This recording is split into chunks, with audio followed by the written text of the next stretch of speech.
фича пошла в релиз. О, Егор пришел первый к релизу, молодец. Он скажет, ой, да там вот сюда подвинуть, и будет классно. Вот. То есть причинить добро — это вообще очень прикольная тема.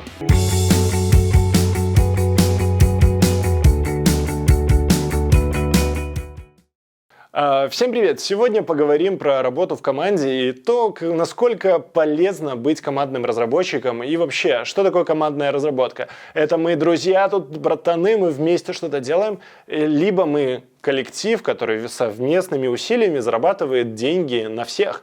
Как это вообще все работает? Где эффективно, где неэффективно? Стоит ли заниматься тестированием или код-ревью? Что вообще делать? Если тебе интересно, оставайся, я все расскажу, будет очень подробно, разжевано. Каждый поймет. Так вот, если интересно и тебе нравится серия роликов, которых я делаю, обязательно поставь лайки. 500 лайков минимум, который нужен YouTube, чтобы продвигать этот ролик куда-то повыше. Особенно если комментарий напишите, вообще мое сердечко будет с вами. Так что не стесняйтесь, пишите, делитесь роликом, а мы погнали.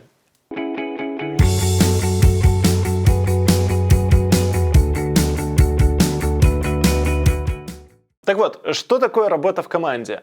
Во-первых, работа в команде, работа — это мы не дружим, мы не пьем кофе, это о другом. Работа в команде — это о другом, а не о дружбе. Это о взаимопомощи, взаимоподдержке, на достижение какого-то цели, какой-то результата. То есть есть совместная цель. Например, заработать вместе денег, заработать вместе хорошо денег. Или сделать продукт, который нам вместе заработает денег. Это есть совместная командная цель. И вот ради нее мы собрались здесь вместе и тратим свое время на достижение этой цели. Вот это командная работа. Это не дружить, пить кофе, ходить к кулеру или созваниваться в зуме. Это не решает задачу, это не приводит нас к цели. Так что работа в команде немножко имеет другой контекст. Не тот, про который нам любят говорить в статьях и писать умные научные работы.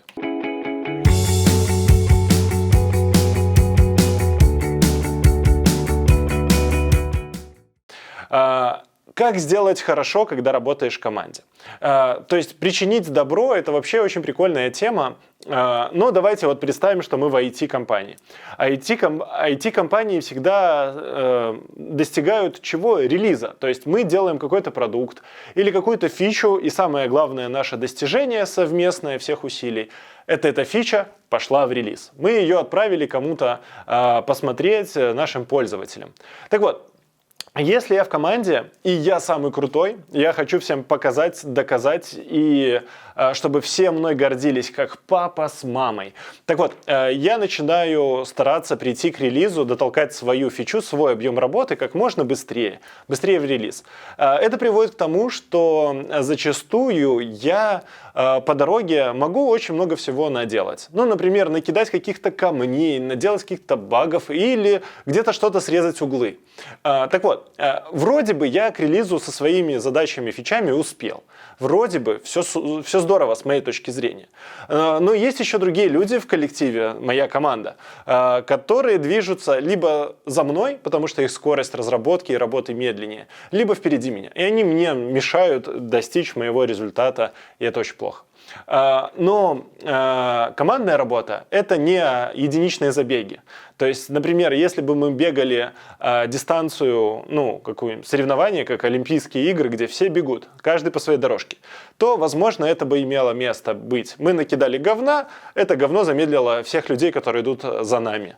Но если мы действуем в команде, мы к релизу можем прийти только все вместе.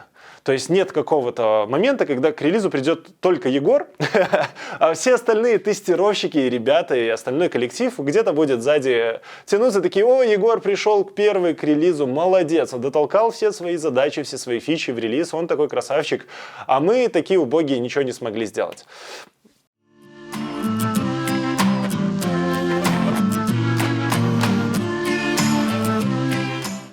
сегодня хочу поделиться важной информацией. В середине января стартует несколько групп по обучению, и вы можете успеть. Осталось всего 6 мест для групп Node.js программистов, так что давайте записывайтесь. Помимо всего прочего, хочу рассказать важную информацию. Также в январе стартует мастер-майнд по целеполаганию, как достичь цели, и я буду вести вместе с Алиной, классным коучем первых лиц, который учит руководителей компаний руководить компаниями. Так что вы можете успеть достичь своей цели, если запишетесь, перейдете по ссылке. Правда, Алина? Привет!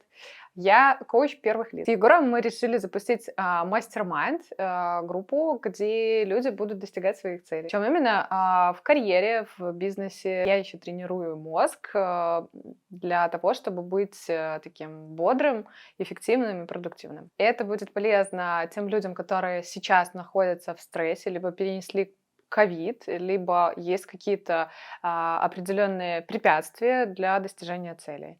И вторая группа — это те люди, которые хотят бежать быстрее и быть эффективнее, чтобы был бодрый мозг. Погнали, погнали. Погнали, погнали.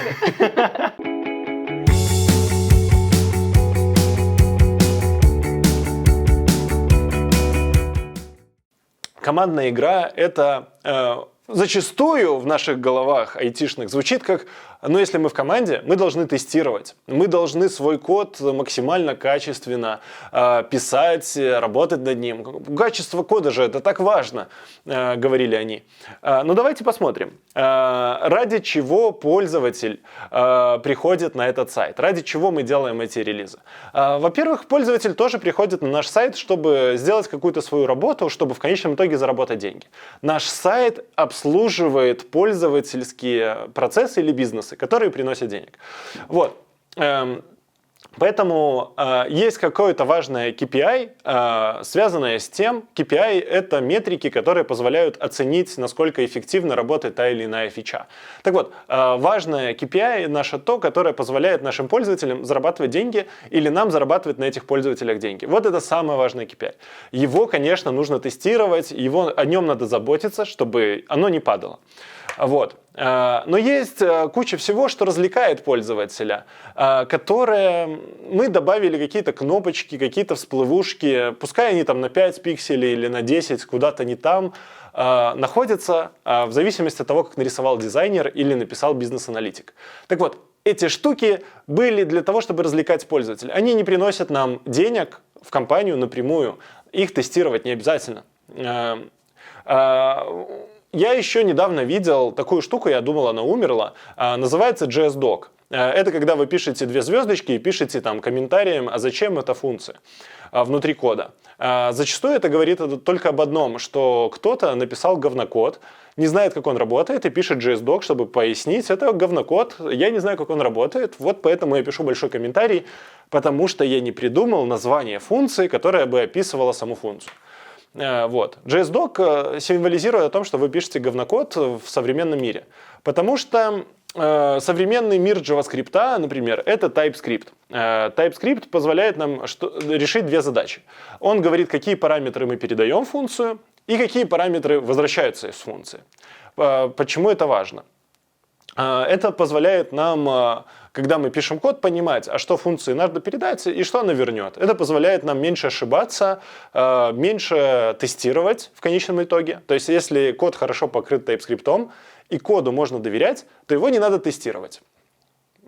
Потому что если он не соберется, то есть ошибка, которую нужно поправить. Что в целом очень даже хорошо. То есть тестировать нужно код, которому мало доверия. То есть это какой-то magic, мы ему не доверяем, он работает как-то волшебно, тогда его надо тестировать. Если мы коду доверяем, то количество тестов снижается. Особенно тупых тестов, которые тестируют входные параметры и возвращаемый результат. TypeScript снимает необходимость в таких тупых тестах. Вот. Но если нам очень хочется, у нас есть тестирование, например, с помощью Jest. Мы же про веб-разработку все-таки говорим, и командную. Jest хорошая штука, которая позволяет, опять же, описать, что мы тестируем, прогнать какой-то сценарий и сказать, результат сценария совпал с тем, что мы ожидаем. и запускать это в облаке, и красивые UI-чики, и вообще вокруг Jest неплохая инфраструктура, именно поэтому его и стоит использовать. Есть, конечно, более быстрые тесты, более производительные. Что такое более быстрые тесты? Это значит, что эти тесты на CI/CD, на сборке в облаке, они проходят быстрее выполняются. И, следовательно, меньше ресурсов требуется запускать, быстрее мы получаем результат, но, возможно, их и писать не так удобно и не так красиво, как Jest.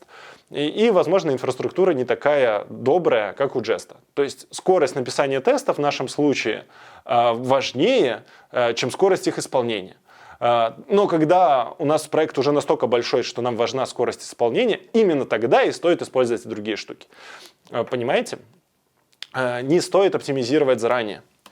Так вот, я к чему поговорил про тесты и рассказываю про команду. Вроде бы немного не связанные вещи, да, потому что команда — это группа людей, которые достигают своего результата, какой-то цели. А тесты вроде бы нам никакого результата не дают. Но они очень сильно ассоциируются в среде разработки с командной разработкой, что внутри команды надо тестировать, надо проверять то, что ты делаешь, потому что если ты не проверяешь за собой какие-то кусочки кода, кидаешь костыли, баги и ошибки, ты мешаешь другим коллегам. В конечном итоге у вас будет много конфликтов, потому что один человек работает, а другой тоже работает, но мешает первому. Да, и тут мы приходим к тесту. Так вот, есть параметр, который я считаю важным, это падение скорости сборки. Что это значит? Если мы берем, например, React-код, да, в котором есть какие-то параметры, и хотим вот сам HTML протестировать какими-то мегатестами, например, мы хотим узнать, тот ли HTML нарисует код, который мы написали. Возможно, для нас это мега важно на фронтенде, и мы начинаем писать тесты, которые эмулируют запуски компонентов, кидаем в компоненты параметры и получаем какой-то результирующий HTML, и сравниваем, что именно тот HTML, который мы ожидали, мы и получили. Но любая такая инфраструктура требует от нас ресурсов, которые мы как команда тратим. Ну, например, с помощью Enzyme мы могли бы так сделать. Какие ресурсы? Во-первых, моки, которые необходимо использовать для того, чтобы проверять. Нам надо знать какой-то эталонный HTML, с которым мы сравниваем. Да, его надо уже где-то нагенерить, создать, иначе тесты не работают. Вот. Поэтому нам надо актуализировать моки, хранить и понимать, а мы компонент поменяли, он поменялся и стал вот такой, какой нужен, или это ошибка? Да, и вот каждый раз нам надо актуализировать моки надо где-то хранить, это увеличивает репозиторий, и мы начинаем сталкиваться с какими-то новыми трудностями. Например, с тем, что у нас репозиторий в какой-то момент может весить очень много. Это уже стоит денег и времени нашего. Мы можем прийти к выводу, что HTML тестировать невыгодно, куда как круче тестировать скриншотами. Например, мы рендерим компонент, получаем какую-то картинку в каком-то браузере, и мы можем сравнивать, что вот он вчера отрендерился и получил такую картинку, и сегодня мы отрендерили этот компонент, получили такую же картинку. Тестирование скриншотами. Например, через WhiteShot мы могли бы это сделать. Есть ли с этим проблема? Конечно, с этим такая же проблема, как и с актуализацией моков. То есть нам приходится тратить еще больше денег и времени для того, чтобы хранить где-то эталонные картинки. То есть, опять же, такая же проблема, как и с тестированием HTML. Нам надо эталон.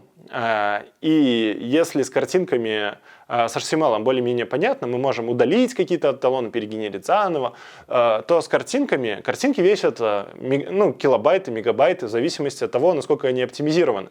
Да, мы же не будем делать эталонную картинку и ее еще сжимать, оптимизировать какой-нибудь WebP, а потом сравнивать и видеть, что где-то какой-то промежуточный пиксель, там что-то сбилось, и вот у нас тесты не совсем актуальные или аккуратные. И сами картинки нам надо хранить где? Скорее всего, в том же репозитории, где мы и разрабатываем. И чем больше у нас компонентов, тем больше у нас картинок. А еще у картинок есть версионность, да, мы же используем гид-репозиторий, и получается, что наш сам гид начинает разбухать просто как буханка хлеба, намоченная водой. Вот. Короче, в какой-то момент, когда мы наиграемся с тестами картинок, тестами, моками и прочим, мы можем прийти к тому, что вообще дешевле нанять мануальщика. То есть мы на содержание всей инфраструктуры по времени разработчиков, по времени, которое мы тратим на то, чтобы саму инфраструктуру держать актуальной, чистой, удобной и так далее, мы тратим столько ресурсов в деньгах, что нам проще нанять мануальщика, который будет решать какие-то задачи ручками. Он просто зайдет и все формочки позаполняет, зайдет, все браузеры пожимает, посмотрит и найдет какие-то баги.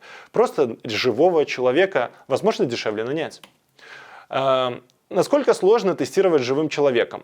В современном мире это не очень сложно, потому что у нас есть такие штуки, как Playwright или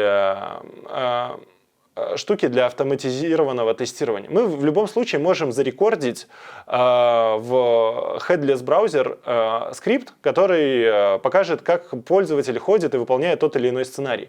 Все, что нужно мануальщику, это описать сценарий и сказать, этот сценарий нам важно протестировать. Именно вот так вот, по таким шагам.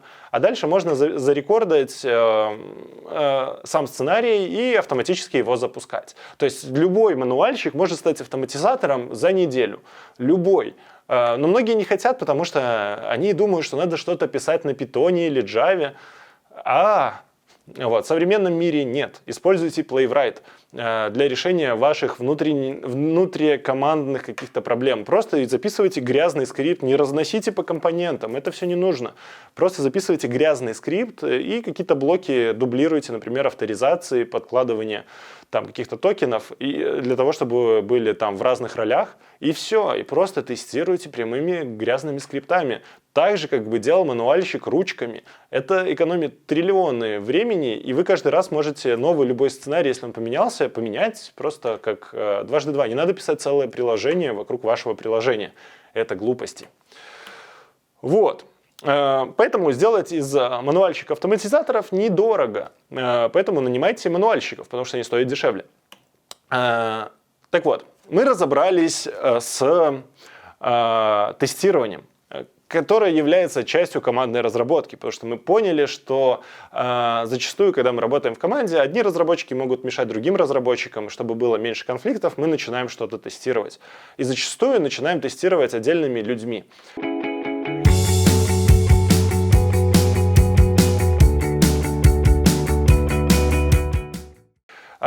Есть вторая часть марлезонского балета – код-ревью. Насколько вообще часто вы сталкиваетесь с код-ревью и насколько он нужен? И когда вы сами запрашиваете ваших коллег поревьювить ваш код, запрашиваете ли вы это вообще? Но код-ревью – это тоже часть культуры командной разработки. Давайте немножко про него поговорим.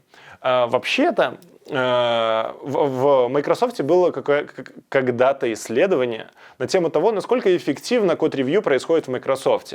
Они провели анализ всех код-ревью, всех процессов во всех командах, которые были на тот момент в Microsoft. И заметили, что 98% потраченного людьми времени на код-ревью потрачено впустую. То есть это не приносит результата, потому что это не отражается на деньгах и не выявляет какие-то реальные проблемы в продукте, которые бы повлияли на него, на его стоимость, да, на эффективность или как-то какой-то критический баг, который повлиял бы на конечные деньги с этого продукта. Код-ревью это не выявляет, это не об этом. Они заметили, что только 2% действительно полезных правок прилетает после код-ревью.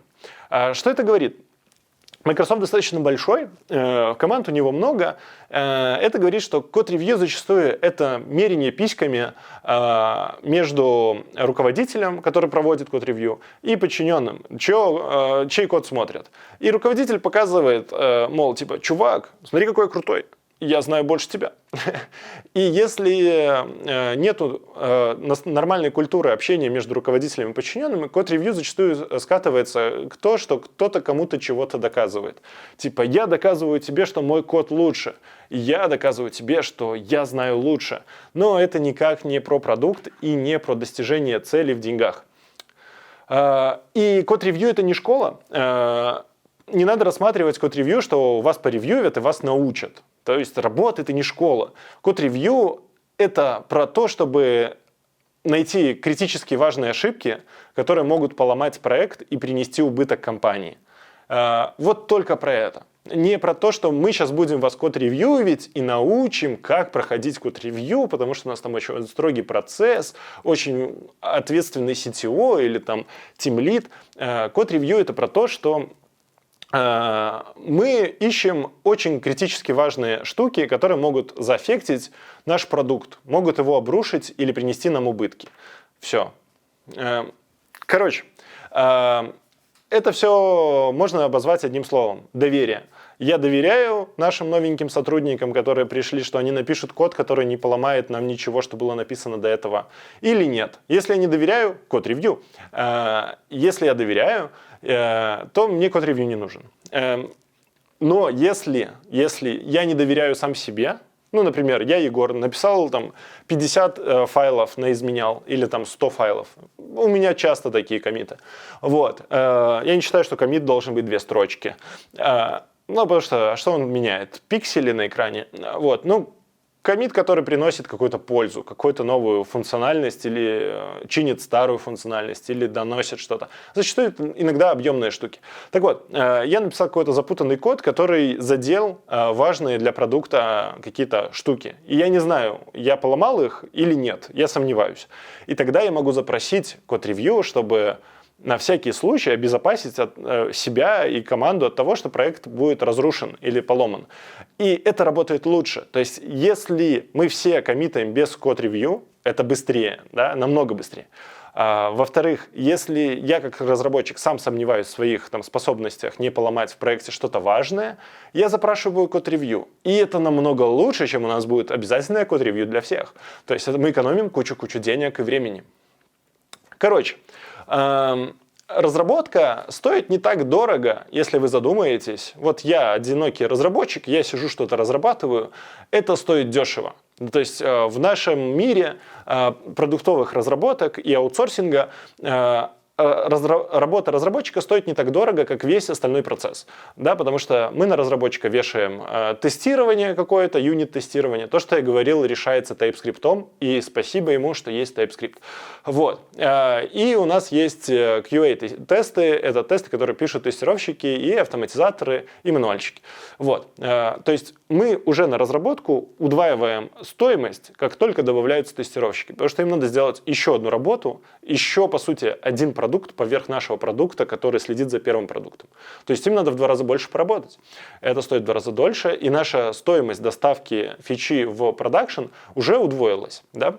Но если мы говорим про продакшн, когда уже от нашего продукта и зависит бизнес, да, насколько ошибка в продукте повлияет на доходы компании, тогда мы еще готовы увеличить стоимость всей разработки в 2-3 раза, уже или в 4 от просто разработки разработчиками, для того, чтобы гарантировать нашу безопасность, что мы не подведем наших клиентов, они не напишут жалобы и не попросят вернуть деньги за услуги или еще что-то. То есть мы оцениваем риски, сколько мы можем потерять, если мы этого не сделаем, и вносим эти штуки. И вот это командная игра. То есть командная игра делает продакшн достаточно стабильным, и лавирование между всем этим, насколько быстро мы можем вносить изменения при всей этой инфраструктуре, это уже отдельное искусство. Например, Хамурапи. Хамурапи про доверие. Он предложил просто простую штуку. То есть в старые добрые времена были строители, так же, как и сейчас. То есть разработчики, девелоперы. Зачастую девелоперами называют людей, которые строят здания. Так вот, были разработчики зданий во времена Хамурапи, которых просто понабежало хрен знает откуда. Из Индии, вот, из России какие-то бедные бангладешцы. Они строили дома. Так получалось, что дома иногда разрушались. То есть они делали из говна и палок целые здания многоэтажные в старые добрые времена. Так вот, Хамурапи издал закон, что если здание разрушится и погибнут люди, то убивают строителей. Вот, и архитекторов. То есть вы прибежали, вы молодцы, супер, вы сделали классный продукт, здорово. Но если ваш продукт наносит ущерб мне или моим друзьям, я вас убиваю. Вот такой закон. И знаете, как быстро все изменилось? Много лишних разработчиков и фрилансеров сразу слились и сказали: воу-воу-воу, мы не готовы нести такую ответственность. Вот. Но что для конечного потребителя, для меня, который покупает жилье, наоборот, сыграло плюс. Я точно знаю, что я не погибну в доме, который я недавно купил. Здорово же. Почему нельзя сделать то же самое с разработкой? Это все описано, например, в книжке Насима Талеба «Рискуя собственной шкурой». То есть оценивать риски. То есть вот то, что я говорил про доверие, то, что я говорил про код-ревью, про тесты, это какая-то собственная ответственность. Готов ли я, разрабатывая ту или иную фичу, взять на себя ответственность за то, что эта фича будет сделана хорошо и не поломает продукт остальной? Если я готов на себя брать такую ответственность, как разработчик, неважно в какой роли, как тестировщик, как разработчик, как дизайнер, бизнес-аналитик, тогда я, по сути, рискую то, что я на самом деле могу сделать фичу, она реально может обрушить проект, она может принести компании убытки, даже если фича сделана хорошо, но я не учел там то, все, пятое, десятое. И, например, с меня попросят мою зарплату назад. Вот я тогда рискую своей шкурой, да, то есть моя работа напрямую влияет на мои доходы. В таких условиях немногие согласятся работать. Потому что куда как проще, неважно, что я сделал, неважно, как медленно я сделал, или если я затянул сроки, неважно. Мои доходы не меняются, у меня же есть договор, когда мне раз в месяц падает зарплата. И это основная проблема, почему команды становятся неэффективными. То есть достаточно эффективная команда, которая конкретно понимает, если они не сделали работу, ее или они сделали, но работу не приняли, они не получают бабки. Вот в этот момент появляются эффективные процессы, появляется доверие, и все начинают друг с другом сотрудничать, потому что все вместе зарабатывают и все вместе рискуют. В этом весь прикол. И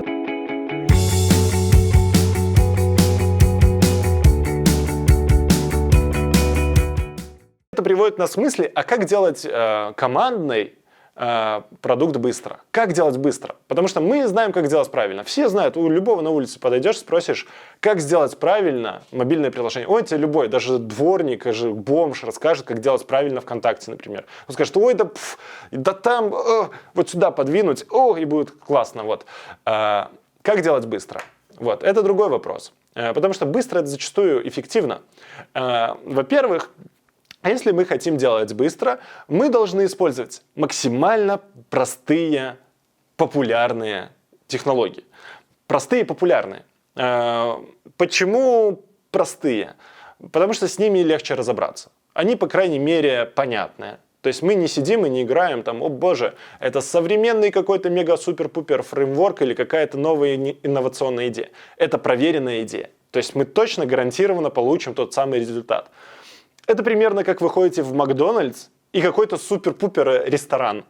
Да, в ресторане хрен знает, что вы получите. Там в меню даже картинок нет. Да? То есть рестораны гордятся, что у них нет картинок, но я даже не знаю, что я получу.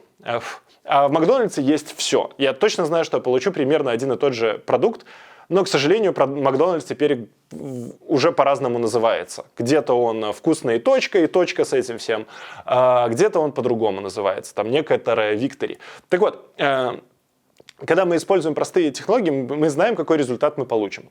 Зачастую. Если мы берем популярные технологии, мы еще гарантируем, есть еще социальный капитал, люди, которые гарантируют, что, скорее всего, с большей вероятностью, чем с другой технологией, вы получите тот результат, который ожидается.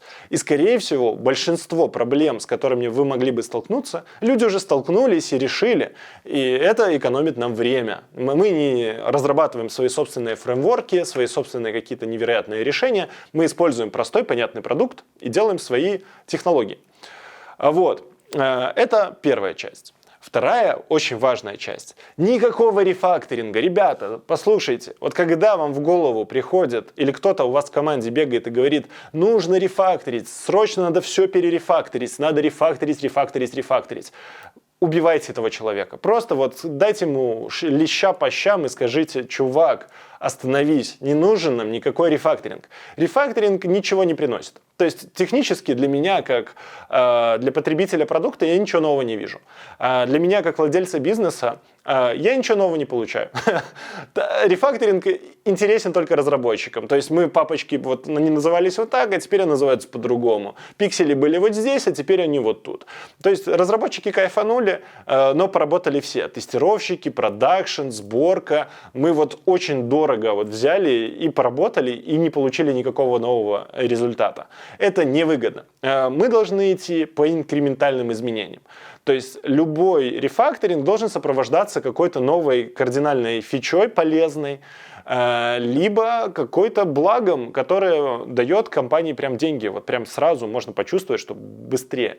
Ну, например, мы знаем, что нам надо сделать 5 фичей. Да? Вот 5 каких-то огромных фичей. И мы знаем, что мы можем потратить время X и просто их сделать вот в том коде, который есть, или мы можем потратить половину X, если мы отрефакторим. Но вопрос, как долго у нас займет рефакторинг? Это будет больше X или это будет меньше X? Если это будет суммарное время рефакторинг плюс разработка этих фичей меньше, чем просто взять и в холодную запилить, тогда, конечно, рефакторинг неплохо. Либо мы можем как-то скомбинировать. Мы берем фичи и под них там меняем в коде что-то, но мы просто толкаем фичу. Мы не говорим, что это рефакторинг. Мы говорим, что это мы делаем фичу. Заодно мы меняем какие-то штуки, чтобы эта фича лучше залетала. Это же намного эффективнее, да? То есть инкрементальные изменения. Мы продукт просто инкрементально улучшаем. Снова и снова. Мы не переписываем продукт просто бесконечно, потому что прикольно, новые технологии, новые подходы, кто-то где-то сходил на какие-то курсы, что-то почитал.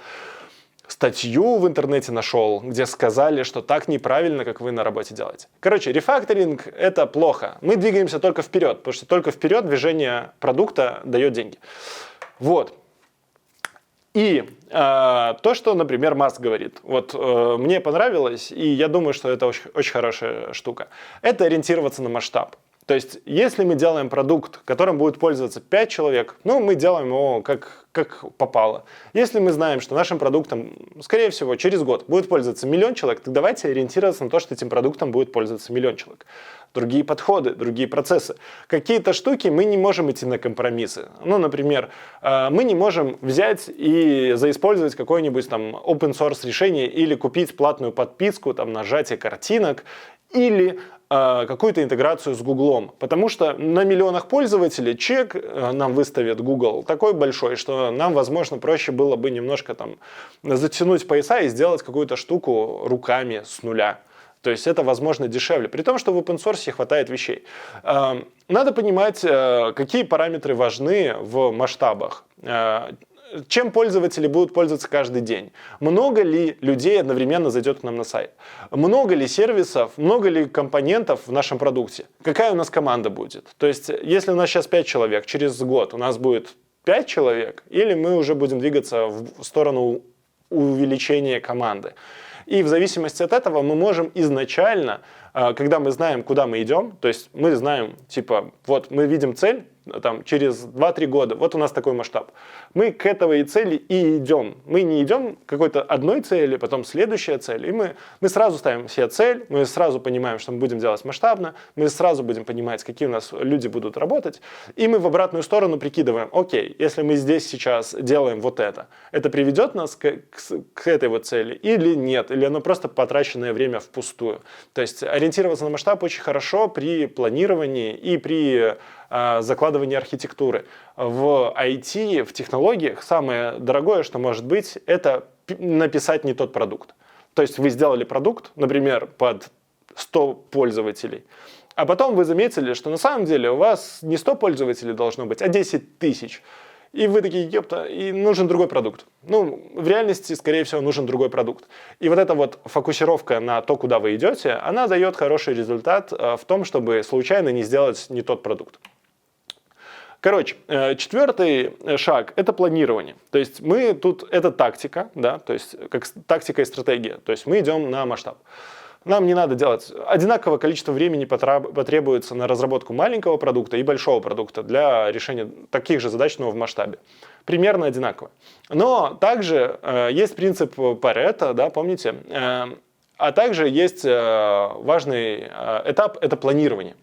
То есть, что интересного с планированием? Зачастую, если вы читаете книжки, особенно про менеджмент или как у вас в команде, там, вы говорите, там, я сделаю это во вторник. И менеджер такой говорит, хорошо, значит, в среду должно быть сделано кровь из носа. Это не планирование, это говна кусок. Вот. Настоящее планирование, это вы должны найти самый быстрый способ это сделать. Насколько он быстрый? Ну, например, я могу это сделать за 2 дня, вот просто в говно плохо, но за 2 дня. Либо я могу сделать хорошо, но это может занять 2 недели. И вот, у вас есть диапазон, типа за 2 дня говно, но работает. Мы можем хотя бы потестировать. 2 недели, скорее всего, хорошо и супер-пупер круто. И вот в этом диапазоне вот наше планирование. И мы всегда идем через самый быстрый способ. То есть, почему?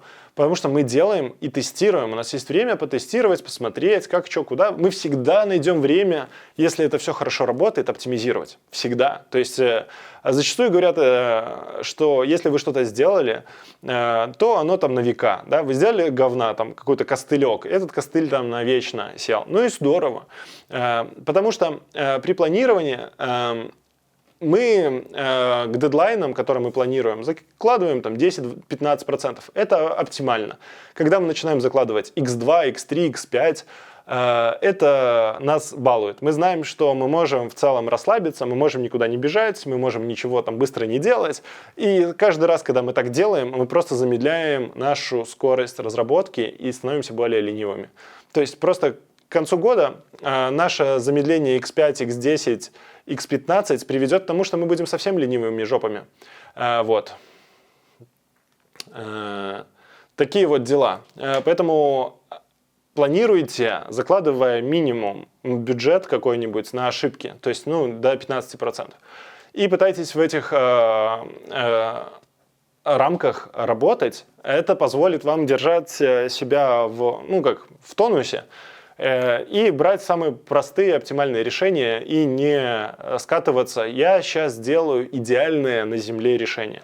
Да никому не нужно твое идеальное решение, потому что мы зарабатываем деньги на том, что работает уже сегодня. То есть мы не зарабатываем на каких-то будущих технологиях, достижениях. Мы зарабатываем на тех, которые есть сегодня. Поэтому сделай быстро, начни зарабатывать, потом поправишь, потом сделаешь, оптимизируешь. Если там действительно нужна какая-то оптимизация, которая действительно дает какую-то пользу, это будет следующая задача. Вот. Но при всем при этом я бы еще рекомендовал закладывать в команде время на эксперименты и форс-мажоры. Что это значит? Вряд ли, неважно какая у вас крутая команда, сеньоров, помидоров, джунов, да неважно, вряд ли у вас команда знает все. И каждая новая задача, которая к вам приходит, вы ее решали уже 100-500 раз, и вы вообще отлично знаете, как она там решается. Зачастую многие задачи вы даже понятия не имеете, как их решить. И вот, не нужно никакой API, не нужно умножение опять на 2, на 3 сроков. Заведите время на эксперименты, когда вы просто можете что-то попробовать сделать. И если вы это не смогли сделать или просто это оказалось сложнее, чем вы думали, вы можете это просто не делать. Вы просто провели эксперимент, например, сможешь ли ты это сделать? Такой, давайте мне день. Вы взяли день на эксперименты, провели эксперимент, примерно уже теперь вы знаете по этой теме больше, погуглили, что-то попробовали накидать, какой-то прототипчик, и вы понимаете, это очень сложно будет. Или, это вообще очень просто, мы можем это завтра и релизнуть. И все, это сэкономило вам кучу времени, чем вы сидели и планировали. А за какое время вы точно сделаете? А давайте мы сделаем. И ты прям коммитишься в какую-то неопределенность. И ты как разработчик и как менеджер, вы оба на самом деле дико рискуете, потому что разработчик теперь взял на себя задачу сделать что-то в какой-то срок, менеджер кому-то что-то пообещал, и вы уже тут имеете какие-то риски не оправдать чьи-то ожидания или комплексы, или начнете ругаться в конце концов, или выгорать. И также эксперименты могут быть вне спринта, например. И также с форс-мажорами. То есть у вас должно быть еще какой-то буфер времени, зарезервированный на черный день. То есть вы же как-то деньги на черный день откладываете. Почему в вашей команде не может быть времени, когда вы всей командой можете не работать? Ну, например, 2 недели вы можете ничего не работать, не делать ничего, и с вами ничего не случится, и с компанией ничего не случится, ничего не произойдет, никто не умрет. Например, случится война или ковид, и вы знаете, что у вас было зарезервировано 2 недели. Вы спокойно можете сказать: сорямба, ребята, я там пошел порешаю другие вопросы, мне сейчас очень актуально. И все такие: окей, иди решай, потому что мы имели резерв времени. И это же тоже делается. И не нужно, опять же, ни на что никуда умножать. Нужно просто наладить процесс, когда это просто время зарезервировано. На всякий случай. Хорошо работает. Короче, но самое главное во всем этом, самое главное, до начала любой работы произвести исследование. То есть мы вот про эксперименты поговорили. Эксперименты могут быть короткими. Они не должны быть там, эксперимент не должен занимать месяцы. Он должен занимать день, 2, час. Ну, такие короткие. Это промежуточные тесты и эксперименты. Но иногда есть необходимость запустить какой-то новый модуль, новую фичу, новый проект и так далее. И нам нужно понимать вообще, как мы его будем делать, на каких технологиях. На тех, которые советуют CTO или какой-то парень, который там 100 лет назад последний раз ресерчил, какие есть актуальные технологии. Или мы реально соберемся и, например, проведем 1-2 недели сбора требований, сведений из того, как такой проект собрать. Есть ли готовый такой проект? Может, кто-то уже сделал его? Может, есть какие-то еще варианты? Может, вообще это сейчас решается по-другому? То есть просто какое-то исследование. Мы проводим исследование, делаем какие-то прототипы. Просто быстренько. То есть нам не требуется от нас продукта. Нам требуются прототипы. Так же, как это делают в стартапах. Мы их просто делаем, и мы понимаем, мы с этих прототипов можем со временем переехать в продукт, и как долго это займет. Это уже маленькая подготовительная работа. Ее можно сделать, немножко инвестировав в это время. Перед тем, как мы начинаем делать что-то реально большое, командой, там, процессы, туда-сюда, это сэкономит нам так много времени, потому что проблема будет, если мы возьмем не ту технологию и поедем. Вот. И заметим об этом через полгода, когда надо будет уже все переписывать, и мы вообще там просрали кучу бюджета. Что в большинстве командах и происходит. Мы взяли первую попавшуюся технологию, которую где-то кто-то на конференциях порекламировал, CTO сказал: ой, класс, вообще супер, полетели. И потом мы обосрались. Вот. Это частый кейс, вообще супер частый. Так что до начала работы проведите исследование командой.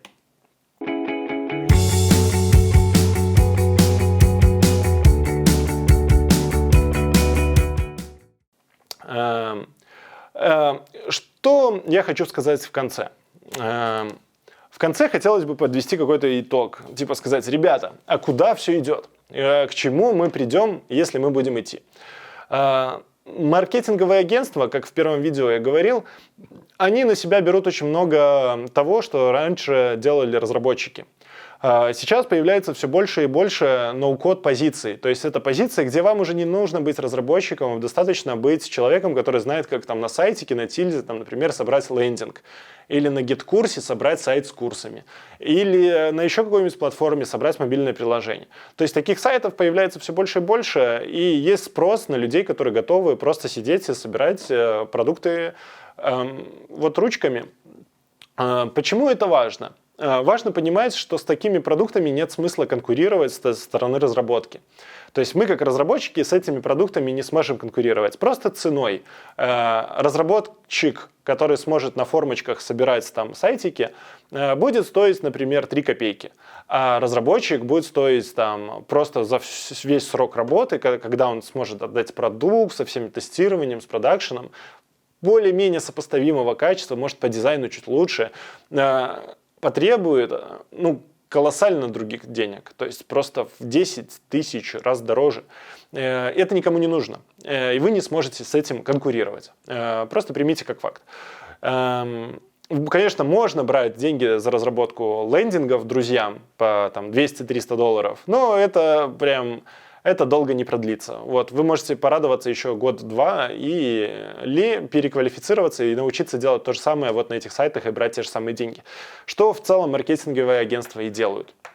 Дальше надо понимать, что все идет к тому, что дизайнеры смогут в какой-то части заменить веб-разработчиков, ну, с большего. То есть та же Figma со временем, я уверен, даст возможность дизайнерам накидывать какой-то дизайнчик чуть-чуть по более строгим правилам и получать сразу готовый UI-кит, в который нужно подключить просто колбеки. Так было 10 лет назад, даже 15. Как 15 лет назад было у Microsoft, то есть была отдельная тула для дизайнеров, которые они могли рисовать, назывался Visual Blend, они могли нарисовать UI, а я как разработчик просто вешал колбеки и подключал там авторизации, всякие стейты и прочее уже со стороны разработки. То есть было разделено UI — это дизайнеры и разработчики, серверные разработчики и все. То есть гораздо более эффективно. Мы к этому и идем. То же самое с ноу-кодом. То есть от нас в целом требуется UI и сервер, либо интеграция с чем-то. То есть мы идем к тому, что делать большие, огромные продукты невыгодно, но выгодно делать маленькие интеграции. Например, делать там мобилки на Flutter.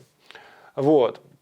А про UI-киты я вам сказал. Короче, опять же, со стейт-менеджментом и датафлоу, где от нас требуется каких-то познаний в структурах данных, работы с данными, стейт-менеджменты, редакции, реакты и так далее. Это, конечно, разработка каких-то админок для управления чем-то там большим, колоссальным, объемами данных, потоками и так далее, каких-то финансовые инструменты, какие-то криптовалютные инструменты или любые другие системы контроля чего-то. То, что требуется в производстве.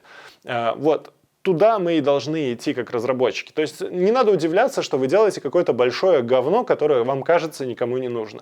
Потому что за это платят деньги, потому что это реально нужно бизнесу, оно реально приносит денег, и поэтому это говно реально нужно. И просто смиритесь с этим. Вот. Это та ниша, где разработчики веба очень востребованы, потому что там сложная бизнес-логика, и эти системы, ну, их нужно обновлять. То есть UI обновляется намного чаще, наверное, в раз 10 чаще, чем бэкэнд. То есть мы 10 раз напишем UI, один и тот же для одного и того же сайта, немножко разный, с разным дизайном, и один раз бэкэнд. Ну и вот в таких пропорциях будет сохраняться. Делать что-то супер перформанс и с очень комплексным UI могут позволить себе только большие компании. Поэтому либо вы идете в большую компанию, в большой продукт, который уже крепко стоит на ногах, либо вы с этим никогда не столкнетесь, и тогда не надо сидеть и заморачиваться с перформансом. Ну и, как я говорил в самом начале, в первом ролике, то, что мы в целом делимся на приложения, что это какие-то лендинги, это приложения, это сервисы, это тулинги и инфраструктурные проекты. В инфраструктурных проектах больше всего денег, они медленнее всего делаются, да, то есть это проекты там на 5-10 лет. Вот, они делаются 5-10 лет, и за это время вы можете очень не спеша что-то делать, потому что в целом никто не знает, как его сделать. Вот. Но наша ниша, скорее всего, это сервисы и инфраструктурные проекты. Если мы говорим про веб-разработчика, веб-разработку. Но если мы говорим про какой-то там B2C, то есть это когда мы конечным клиентам отдаем, это мы говорим про лендинги и апы. Но и там очень высокая конкуренция. То есть там заработать денег будет намного-намного сложнее. И потребуются немножко другие подходы. В общем, выводы. Какие можно сделать на этом выводы жизнерадостные и классные? Вы вообще, ребята, друзья, опоздали во фронтенд, если вы только хотите залететь во фронтенд. Вы уже опоздали. То есть есть куча людей, которые залетели во фронтенд раньше, чем вы. Позиций во фронтенде не становится катастрофически много. Да, UI требуется часто переписывать на более современные штуки. И, как я сказал, зачастую это большие компании, либо сервисные компании. Для многих из нас большие компании остаются недоступны, но только через аутсорсинговые компании. То есть вы идете в аутсорсинг, попадаете в большой проект, в большой компании и делаете там какие-то дела за меньшие деньги. Вот. Но в целом, как веб-разработчики, как фронтендеры, вы немножко опоздали. Идея о том, что один фронтендер сможет сделать все, и мобилку, и приложение для телевизора, и десктопное приложение, и там адаптивный мега крутой сайт, она провалилась. То есть это слишком много областей знаний, в которых человек должен быть экспертом. Современные фронтендеры, которых я вижу, которые приходят на собеседование, они не могут и десятой доли того, что ожидалось от фронтенд-разработчика там, до 2015 году, 2017, 2019 году. То есть они знают там 10%, 15% от того, что было бы необходимо знать. Поэтому как вы можете конкурировать с людьми, которые пришли туда намного раньше вас? Да никак. Вот. Во фронтенде очень большой уровень хаоса. Чтобы выбрать то, что вам нужно изучиться и на чем сфокусироваться, вам нужен, ну, по крайней мере, проводник, гайд и тренер, который сможет вас провести, чтобы вы не запутались и могли реально в этой нише преуспеть. Потому что конкуренция очень высокая среди стариков, которые уже там давным-давно, и среди молодежи, которая залетает после универов, потому что это интернет, программисты, они же зарабатывают деньги. Вот. И эти ребята приходят с очень сырыми знаниями, с очень маленьким фокусом, или вообще просто попробовали все подряд, много о чем могут говорить, ничего не знают. Вот, таких очень много. И как вы с ними будете со всеми конкурировать? Это прям рынок, который переполнен с высоким уровнем хаоса. Так что задумайтесь.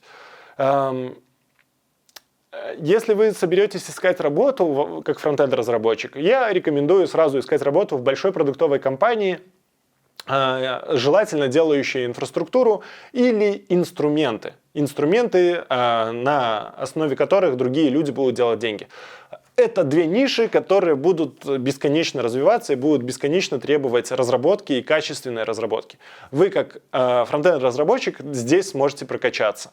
Вы не сможете прокачаться в маленьком стартапе, делающем говно какое-то. Вы не сможете прокачаться в аутсорсинговой компании, которая заутсорсит вас на очень старый проект, где надо будет мейнтейнить его, ну, там, дописывать, фиксить баги. Ну, и что вы научитесь? Фиксить баги. Вот. Поэтому ищите либо продуктовую компанию, либо большую продуктовую компанию с историей, хотя бы 3 года, которая проработала и не умерла. Или ищите компанию, которая делает продукты и инфраструктуру. Не распыляйтесь по технологиям. В вебе гораздо лучше, если вы выучите один UI-кит, один фреймворк, и будете молодцом. То есть вы будете очень такой сфокусированный чувак, но который хорошо и быстро может делать вещи. Вас будут ценить, и дальше вы в ширину прокачаетесь уже, устроившись на работу и сделав хотя бы за 1 год карьеру. Вот. Дальше вы сможете уже попозже прокачаться во всех остальных направлениях. Если вы изначально будете распыляться, пробовать и то, и все, и 5-е, и 10-е, то, скорее всего, да, вы много чего попробуете, но ничего не будете уметь, и от вас будет очень малая польза в команде для того, чтобы зарабатывать деньги. Программисты зарабатывают деньги, потому что цель – зарабатывать деньги с помощью автоматизации продуктов. Самое главное, на чем вам надо задуматься и сфокусироваться, остановиться, сделать паузу, подумайте над навыками. То есть представьте, что вы делаете и идете в программирование или в IT как веб-разработчик. Не для того, чтобы ставить какие-то ачивки там веб-разработчиком, чтобы вас называли каким-то сеньором или медлом. Вы идете туда, чтобы развить какие-то навыки. Представьте, что это набор навыков, за которые будут готовы платить много денег. Вам платят за навык. Вам платят за то, что у вас уже наработано не за года, сколько вы там отсидели в какой-то компании, а за навык. Если у вас этот навык сегодня, так вы можете на нем зарабатывать. Не стесняйтесь говорить, что он у вас есть, и просто оцените, как обычно этот навык продают. То есть его продают под тайтлом «У меня 3 года опыта, я сеньор», или этот же навык продают «У меня 2 года опыта, я middle». Оцените свой навык. Прокачивайте только прибыльные навыки, на которые есть спрос, но за которые готовы платить хорошо денег. Не прокачивайте какие-то бесполезные навыки, потому что кто-то сказал, что эти навыки очень кому-то нужны, и вообще это очень важно. За это готовы платить? Супер. Нет? Ну и нет. Все очень просто. На этом у меня все. Если вам понравилась серия из 3 роликов, ставьте лайки. Если мы наберем больше 500 лайков, то, само собой, выйдут новые ролики в похожей тематике. Если лайков не будет, то и роликов не будет. Вот такие правила современной YouTube, современного YouTube-маркетинга. Так что спасибо, что были со мной. Я постараюсь вас чем-то радовать. А вы радуйте меня комментариями, лайками. Всем пока!